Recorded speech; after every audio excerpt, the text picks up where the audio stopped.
Assalamualaikum and hi. Good day everyone. I am Nur Shaira binti Jordin with metric number 261239. So, in this video, we are from Group 7 will discussing and presenting about the global economic issue that arise attention between US and China recently, that is so-called US-China trade war. Okay. First, let me begin with the definitions of the trade war. So basically, what is a trade war? Trade war can commence if one country perceives a competitor's nations that has unfair trading practice. Domestic trade unions or industry lobbyists can place pressure on politicians or government to make imported goods less attractive to consumer and also pushing international policy toward a trade war. Also, trade war are often as a result of a misunderstanding that arise from a widespread benefit of free trade. Trade wars are also a side effect of protectionism, which are government actions and policy that restrict international trade. A country that will generally undertake protectionist actions in the intent of its shielding domestic business and job from foreign competitions. Protectionism is also a method that used to balance trade deficit, and a trade deficit happens when a country imports exceed the amount of its export. A tariff is a tax or duty imposed on the goods imported into a nation. In the global economy, a trade war can become very damaging to the consumer and businesses of both nations as well. And the contagion that arises can grow to affect many aspects of both economy. And a trade war that begins in one sector can grow up to affect other sectors. Likewise, the trade war that begins between two countries can also affect other countries that not initially involved in the trade war. As noted above, this import tit for tat method can result from a protectionist pensions. Next, we will resume our presentation by define the international relation concept on this US-China trade war. Okay, before we go into this part, we look into three key concepts of international relation, that is liberalism view, realism view, and constructivism view. Okay, with the economic, political, and military rise of China nowadays, over the past 2 decades, particularly, the international system is actually experiencing its most profound transformation in at least a quarter century. While there is no consensus nowadays on the future of China rises or the effect that it will have on the international distribution of power or on world politics greater broadly, it seems more and more clear that the unipolar moment in world politics is approaching its twilight moment actually. Okay, begin with the liberalism view. In foreign affairs, most Americans are liberal, and as regard to the potentialities for peace, cooperation, and perceptions among nations, most liberals are optimists. It should therefore come as no surprise that liberal optimists are common and probably in numerical terms dominant among US analysts, policymakers, and China watchers. On the questions of the future of US-China relations and more generally related to the future of world politics, liberal optimists agree within the specifying strength of three interrelated and mutually reinforcing causal mechanisms as such: economic interdependence, global institutions, and democratizations.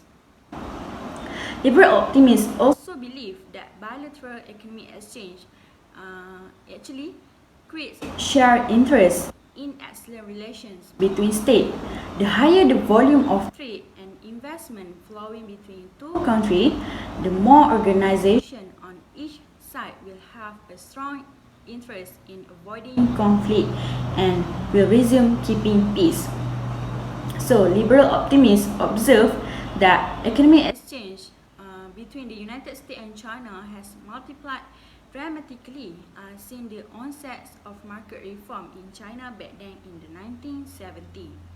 As China entered the World Trade Organization and opened its market even wider to foreign goods and capital, the density of commercial linkage between the United States and China will also increase. Economic interdependence has already helped to create a strong mutual interest in peace between these two nations.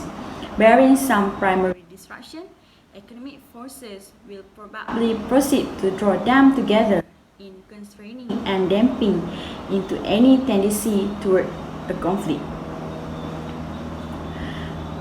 Otherwise, in realism view, it is contrast to liberals. Most realists are pessimists, where liberals see revolutionary forces mean the world ineligible to ever higher level of prosperity and peace.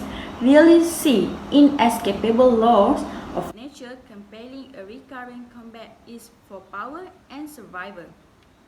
For liberals, history is a smoothly ascending curve.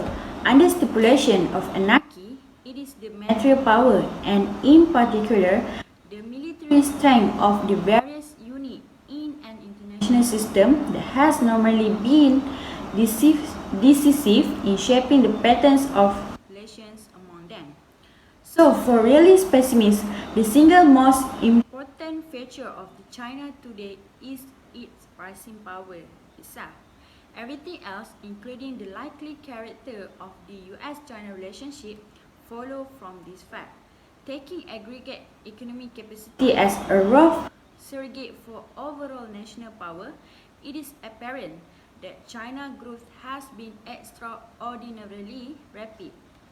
Okay, so since the start of economic reform in 1970, back then, China's gross national product (GNP) is thought to have increased by a factor of 4, and according to some estimate, it could double again by the middle of the second decade of this 21st century.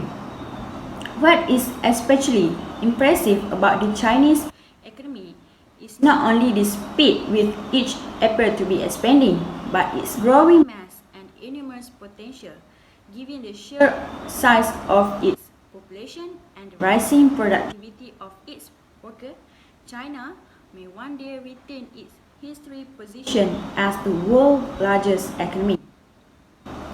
So all realists will agree that the stability of power between the United States and China will be imperative in finding out the personality of their unfolding relationship. Most will also acknowledge that at the moment, the United States is vastly greater powerful than China. However, both in economic and military domains, there are substantial obstacles that to be overcome if recent rates of growth are to be sustained. In fact, there is a significant probability that China's power will not continue to grow at anything resembling the pace of the past 2 decades. The process of economic expansion, in particular, may well be disrupted by domestic social and political turbulence. Substantially slower or more uneven economic growth will make it more difficult for China to find a sustained expansion in military capabilities, particularly. And non-economic factors such as shortcomings in organizations, education, training, and doctrinal development may also impact on China's emergence as a first-class military power. In constructivism view, they believe that international relationships, like all political relations, are socially constructed. The nature of the interaction between two states is not simply the product of the objective. Why? Material factors such as the balance of trade or the balance of military power or the structure of domestic institutions is commonly been discussed. The most important of these can be grouped into three categories, that is, such as collective self-perceptions of political actors and the shared perceptions of others. Secondly, a strategic culture, in example, sets a belief about the fundamental character of international politics and about the best way of coping with it, especially as regards to the utility of force and the prospect for corporations. And such belief on what is right or appropriate in the international realm.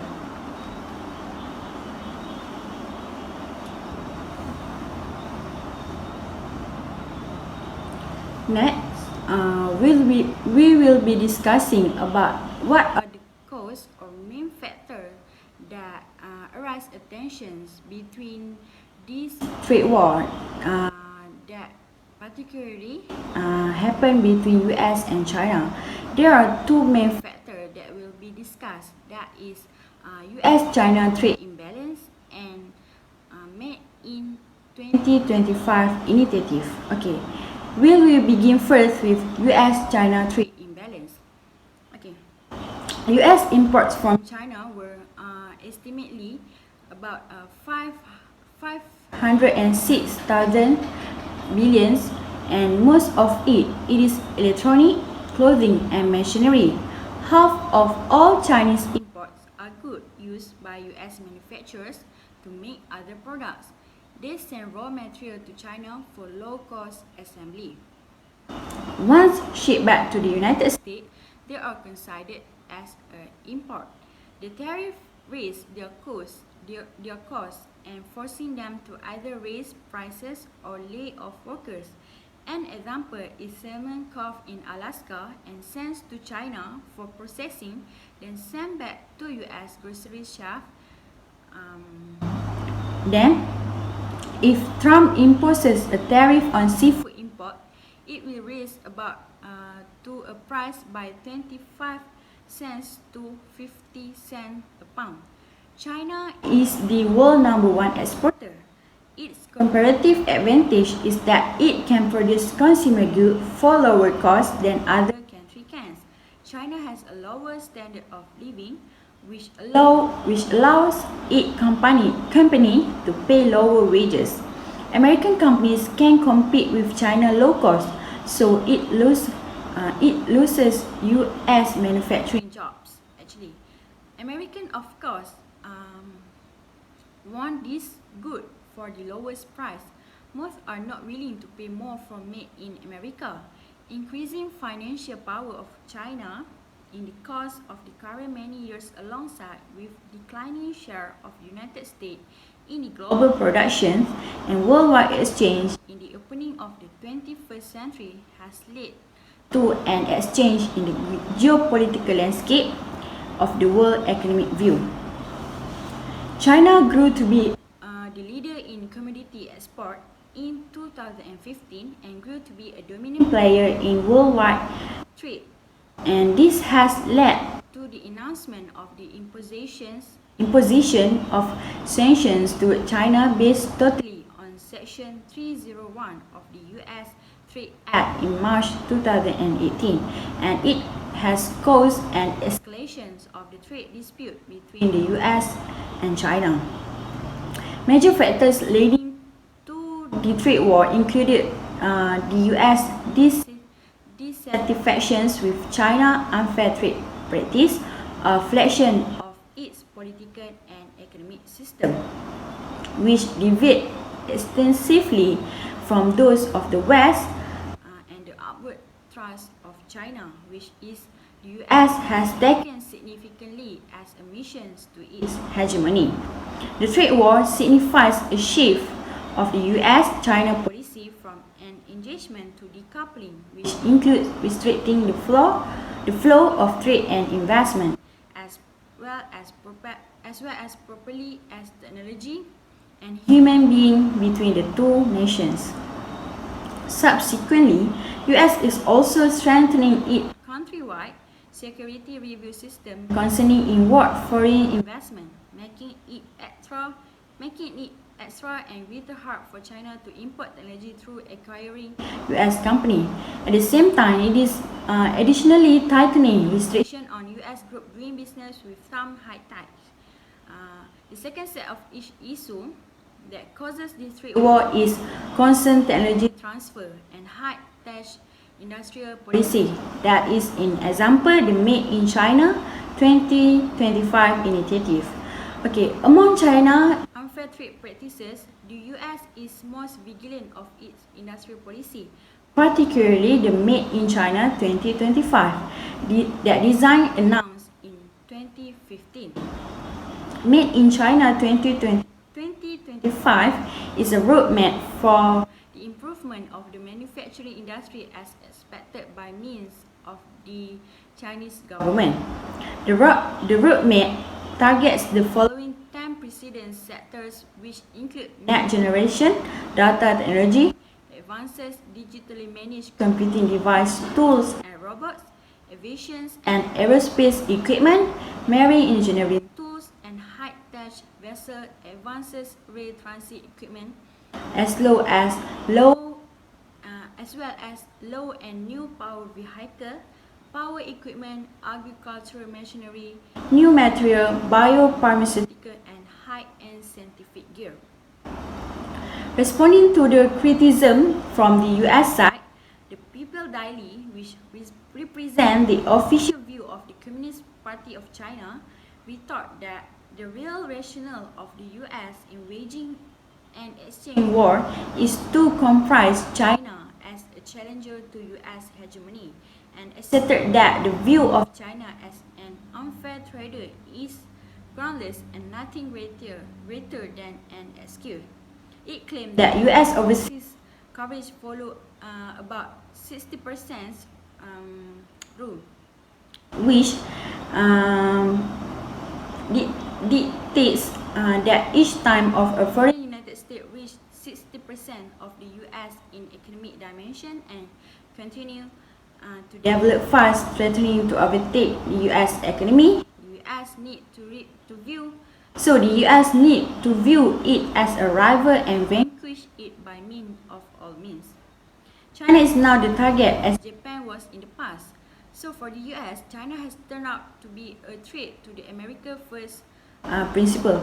The real motive of the US in waging a trade war is not simply reducing the US trade deficit, but restrain China improvement in a huge range of fields. This interpretation of US intention is shared by means of some US scholars and policymakers.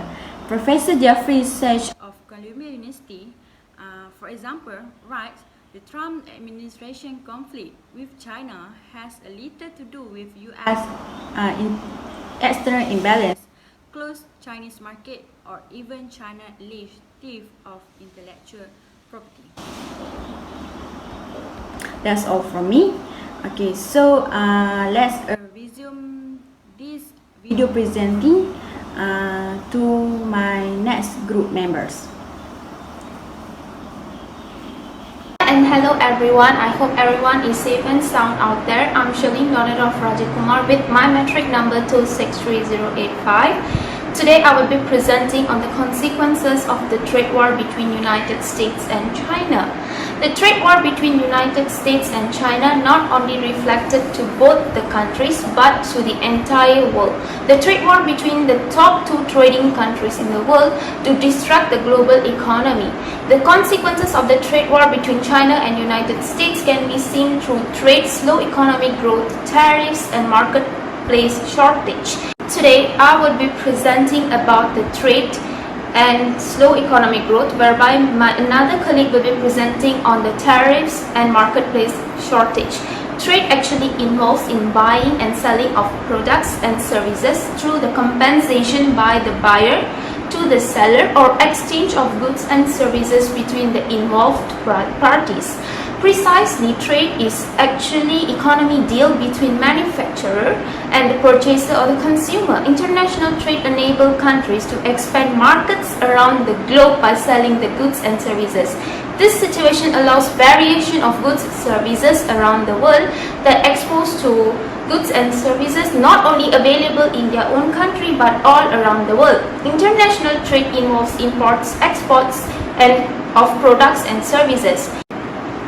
Currently, the trade war issue between China and US has given a greater impact towards the trade globally.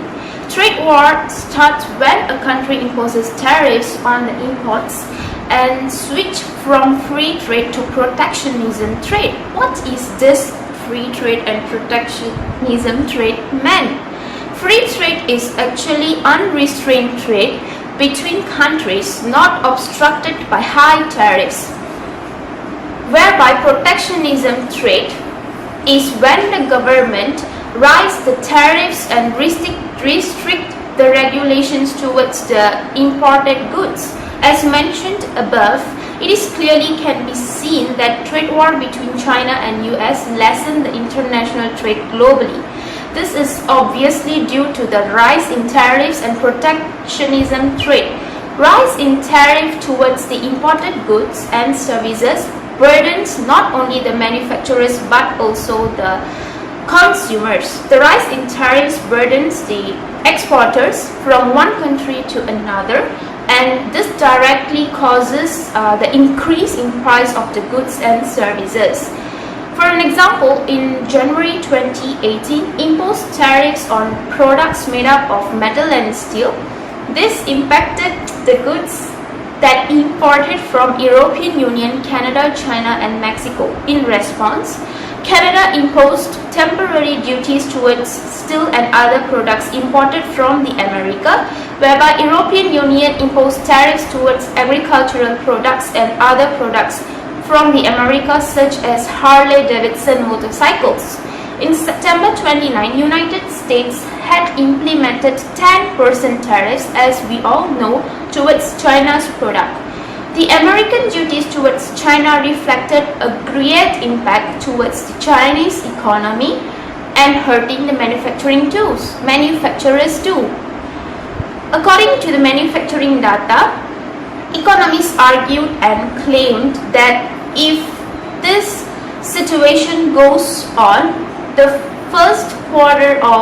until the first quarter of 2020, manufacturing activities across China, US, and Germany will shrink continuously due to the trade war between China and US.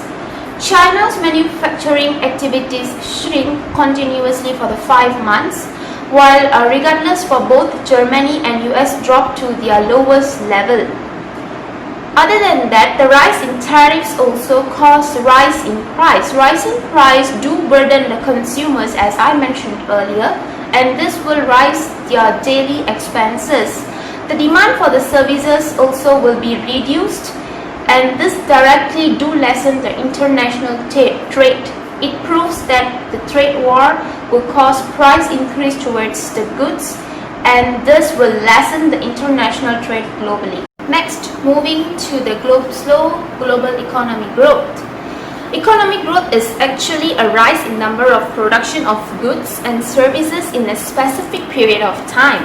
How we can know that the economic growth took place in a country? Economic growth creates higher profits for business and investors. It is measured through the increase in a country's total output or real gross domestic product (GDP) or gross national product (GNP). GDP is the total number of all final goods and services produced by a country in a specific time period. The rise in GDP is the rise in production, and this directly raises the country's economy. The trade war between China and US slows the global economic growth. China and US are, which we all know that they are the main and major two drivers of the global economic growth, as they are the economic supremacy. The trade war between both the states slows the growth of the global economy, as I mentioned earlier. The Organization for Economic Cooperation and Development (OECD) stated that the economic growth in China and US could be less than 0.2 to 0.3% lower in 2021 and 2022 if the tariffs is still imposed. President Donald Trump raised tariffs from 10% to 25% on imports from China, while China responded by increasing tariffs on US goods. Besides, the World Economic Outlook reported that International Monetary Fund estimated the global growth will rate at 3% in year 2019, and this would be the lowest level since 2009. According to Geeta Gopinath, Chief Economist of IMF, the weaknesses of economic growth is due to the decline in the number of manufacturing of goods, reduce in the number of global trade, and the extended trade policy which destroys the demands of the goods and investment in the international trade. As mentioned above, the trade war between US and China slows the global economic growth. Both China and US are the major drivers to the global economic growth. The drop in GDP in the two countries directly impacts the economic growth in the international system. Tension between US and China has sparked a trade war between these countries, which it bring impact to the economic tariff. This happened due to when nation imposed a quota on import of foreign goods, where it escalated a trade war that has reduced the international trade between the countries. To evaluate the impact of trade on tariff, it can be said that the increasing of tariff has affected many other sectors such as import, export, trade, and many more. The estimation on the US administration imposition of tariff also could reduce the economic output, income, and also employment. Firstly, we're gonna talk about how it happened. It all started when US attempted to attack on China export by increasing the tariff on the goods. This action has prompted China to adopt the same method on commercial tariff on US import as well. This basically gives a negative impact on China economy as higher tariff erode the attractiveness of Chinese goods by making them more expensive in the US market, which has caused surprises on China export to the US. Furthermore, according to the Tax Foundation model, the tariff imposed by the Trump administration would likely reduce long-run GDP by 0.23%, and the administration act on speculative trade to levy additional tariff will cause a fall on the GDP. Hence, other countries will also likely to announce intention to impose tariffs on US export if these plans are still continued by the administration. From this, it shows that the imposition of tariffs not only affected on China, but also other countries that had an economic trade relation with the US. Moreover, it will give a massive impact on US exportation activity as well. As example, European countries that link with America on international trade also affected when Trump imposed the raise in the tariff. This is because it could reduce their output through an insufficient channel, as it can raise the part of material will lead to the increasing of good price.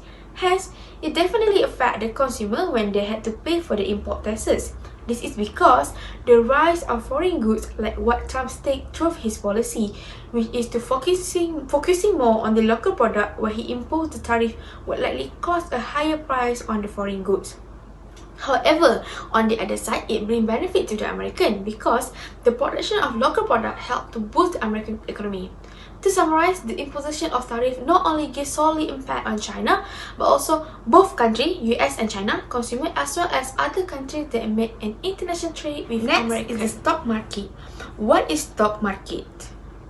Stock market refers to the collection of markets and exchange where regular activities of buying, selling, and issuance of shares of publicly held companies take place. Such financial activity are conducted through or over-the-counter marketplace which operate under a defined set of regulation.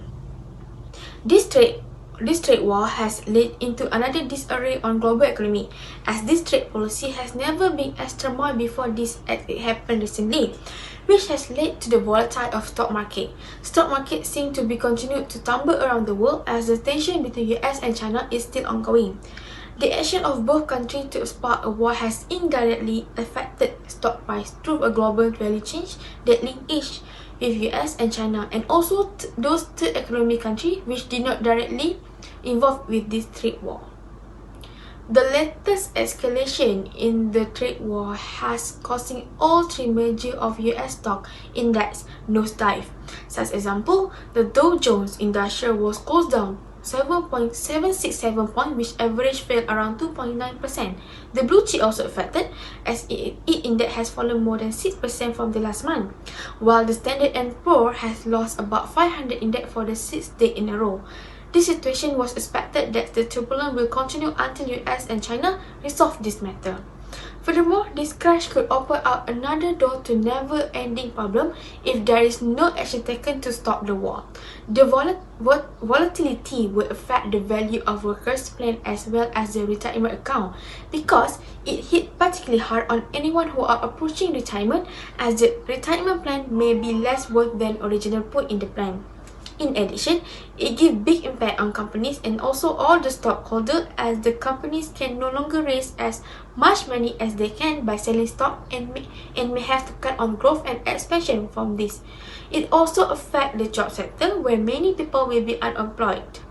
The effect from this event could happen as to be once could lose the foreign investment if the stock market crash. This is because some investors would personally lose interest if the country portfolio has plummeted in value, and they will choose a better country to invest to.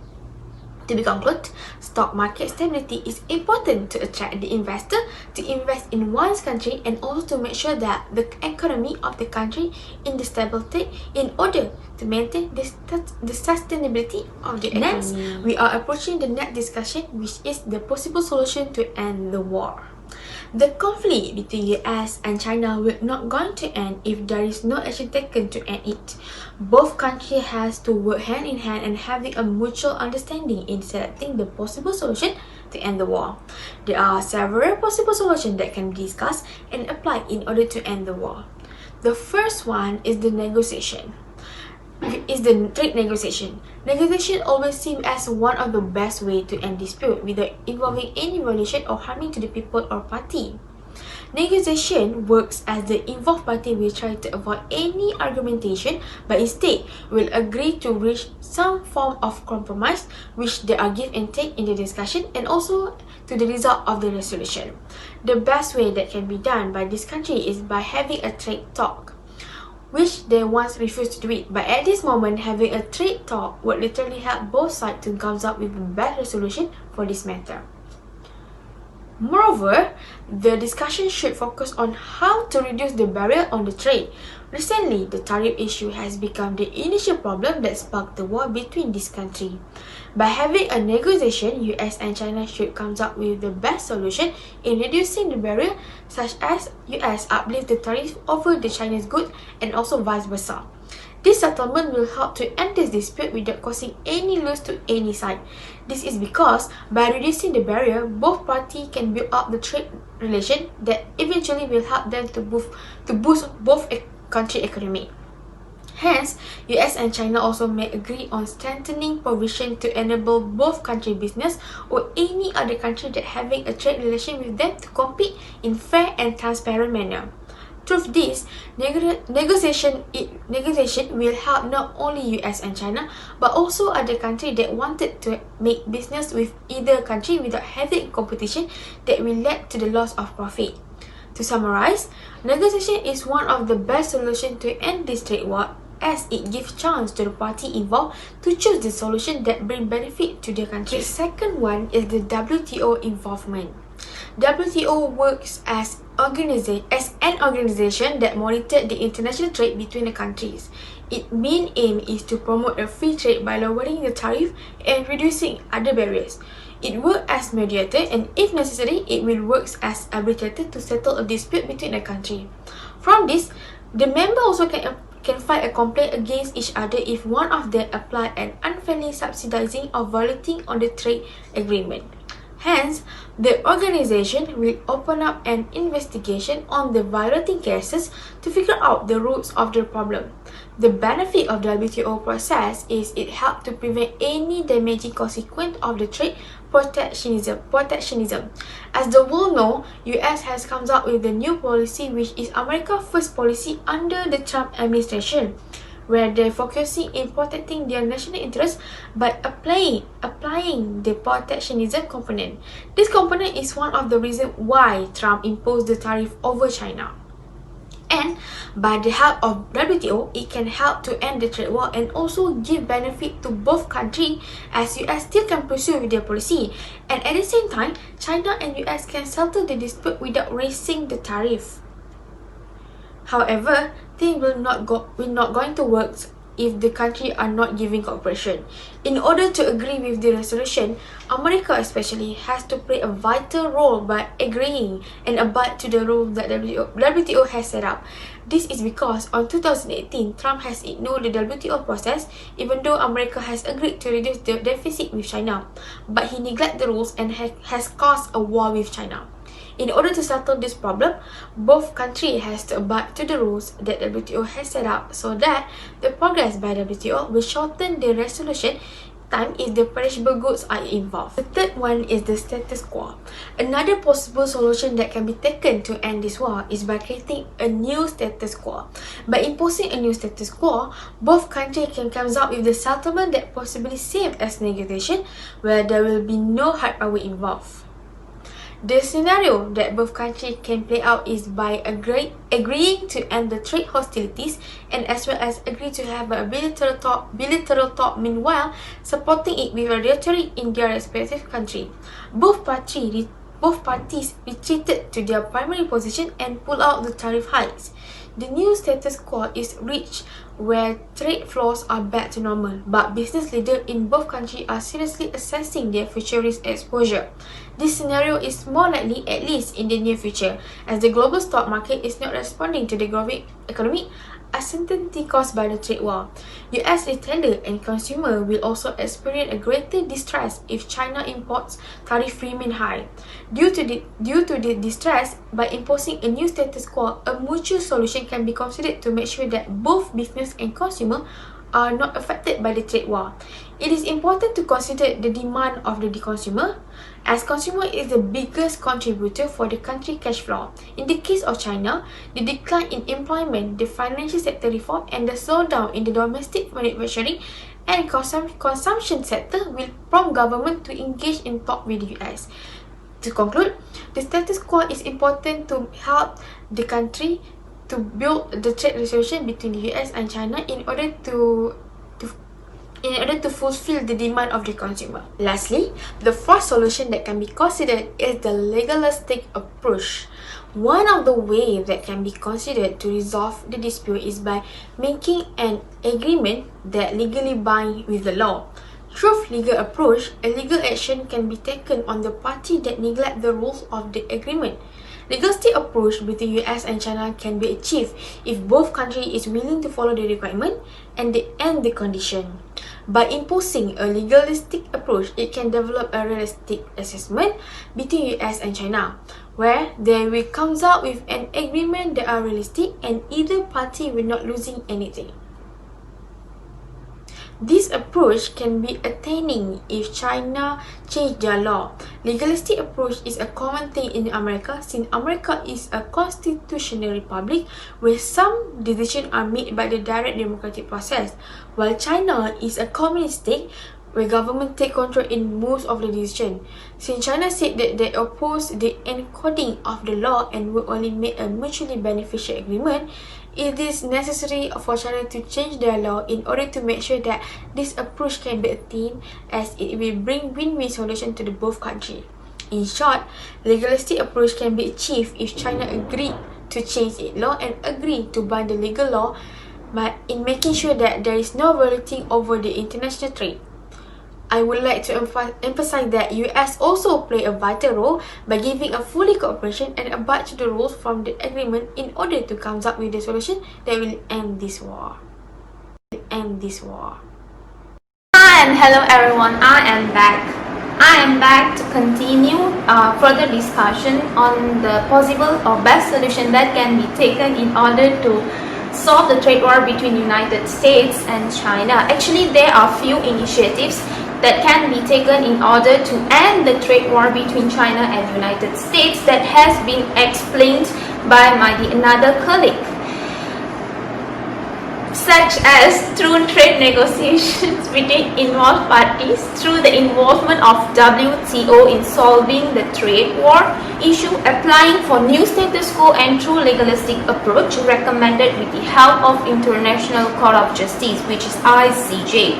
In our opinion, after having a deep discussion among us on the possible initiatives that can be taken in order to resolve the trade war issue between United States and China, we strongly believe that the best possible solution that can be taken in order to end the trade war between United States and China would be trade negotiations between both the involved parties. We strongly agree with trade negotiations. Before further explaining on why we choose trade negotiation, let me precisely explain what is negotiation all about. Negotiation is actually a strategic discussion between both parties to solve a dispute in a way that both parties find acceptable.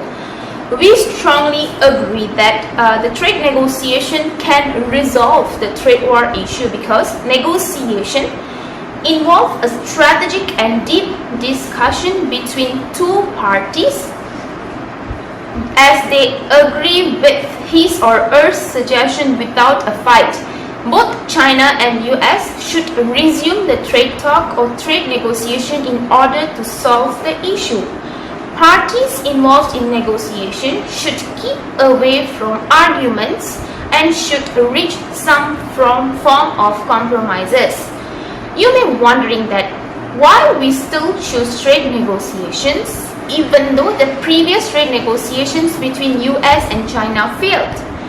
Previously, China and US argued to resume the trade negotiations where President Donald Trump and President Xi Jinping met in Osaka, Japan to resume the negotiations and to solve trade war dispute.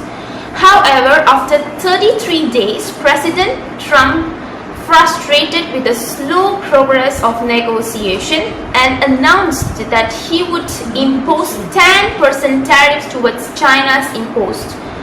The previous trade negotiation failed because US claimed that China has not followed through on its commitments. US agreed to pause and delay the imposition of tariffs on China imports, and US also agreed to delay the restriction toward the Huawei technologies. As we all know, there are issues on Huawei technologies, and allow the sales of the telecom companies' products. In return, China agreed to start purchasing agricultural products and to stem the flow of fentanyl into United States. In contrast, China argued that controlling the black market players and the export of fentanyl is a challenge and difficult suggestion for the China. The trade negotiation failed because both the parties could not reach a form of compromise and the end of the goal. The trade negotiation also failed as United States and China unable to have a deep and strategic discussion to form a resolution in order to end the trade war between them. Although the previous trade negotiation failed, we found that the lessons learned from the previous negotiation can be used for betterment in future negotiations between US and China. Negotiations also require give and take between both the involved parties in order to form a compromise. In negotiations, one party will put its position forward by giving suggestion, whereby the another given choices either to accept the conditions presented or counter back with its own position, and this action continues until both of the parties agrees to a resolution. China and US should resume the trade negotiation again with a more strategic and deep discussion in order to solve this issue. Now, precisely, I will explain why we decline other methods to be used in order to end the trade war between US and also China. First and foremost, the involvement of WTO or World Trade Organization to settle the disputes between United States and China. WTO settles the issues or disputes through consultation. However, we strongly believe that the trade negotiations is a better method in solving the trade war issue compared to the involvement of WTO. You may ask us, why we not prefer to the involvement of WTO? I will explain detailedly regarding this question. President Trump ignores WTO as he wanted to pursue with his own trade policy. President Trump announced that his administration may avoid some rulings by WTO as he wanted to protect his America First policy and protectionism policy. So he emphasizes in the domestic affairs more.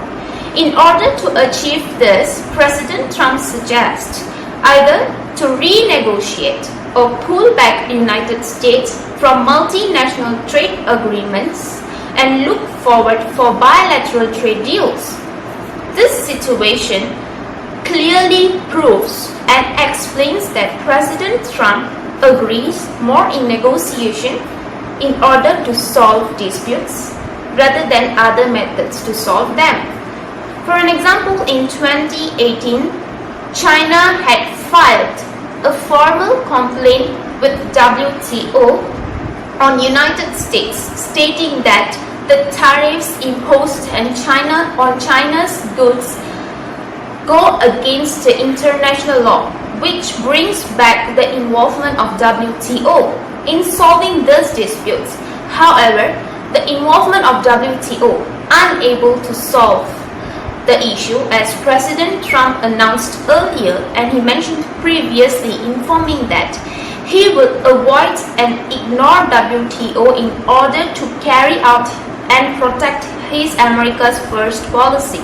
Besides, the WTO's decision in trade war issue might be denied by both the parties if they could not agree with the terms and conditions of the decision of or the resolution that has been made.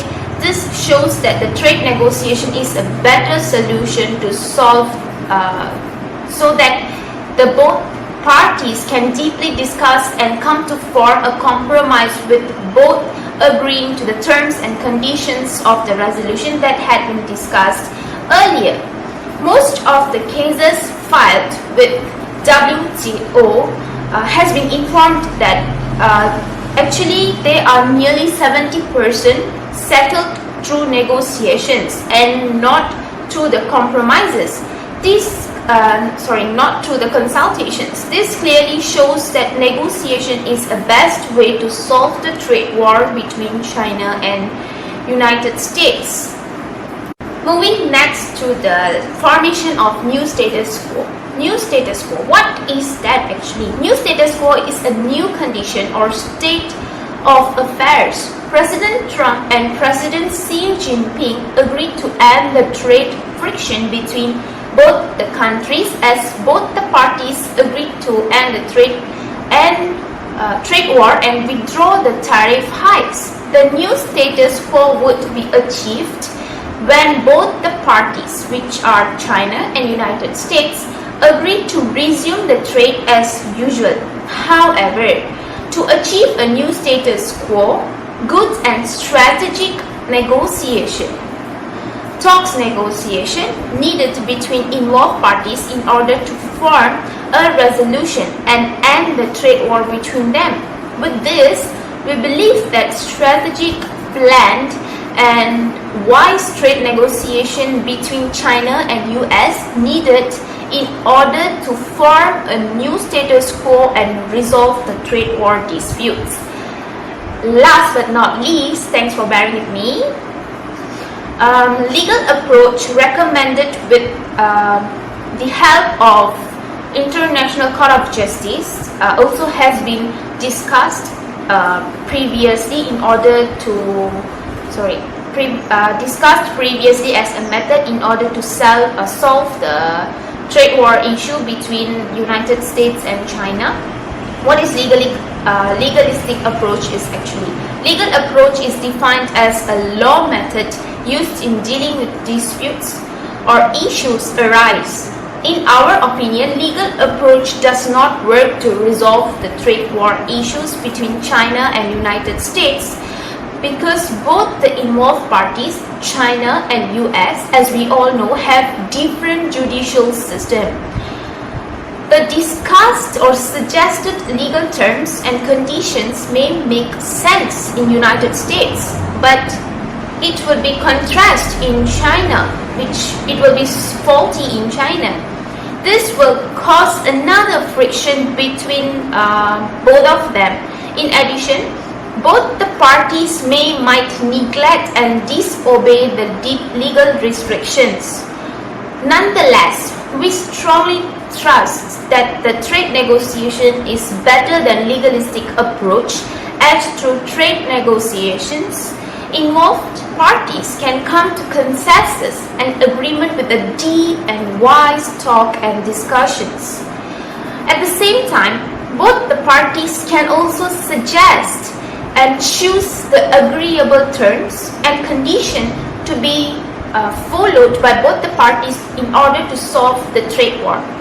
Both may follow the trade terms and conditions that had been agreed through the trade negotiation, and they do not feel forceful to obey the terms and conditions, as it's upon their own agreement, while through the legalistic approach or legal approach, they feel forceful to follow and obey the legal restrictions as they do not agree with it. Finally, we would like to emphasize that the best and possible solution to solve the trade war between US and China is through trade negotiations. Sorry for any inconvenience that we have done, and thank you for spending your precious time today with us. I hope that our presentation would be fruitful and meaningful for your better understanding on the trade war between United States and also China. Thank you. Bye-bye.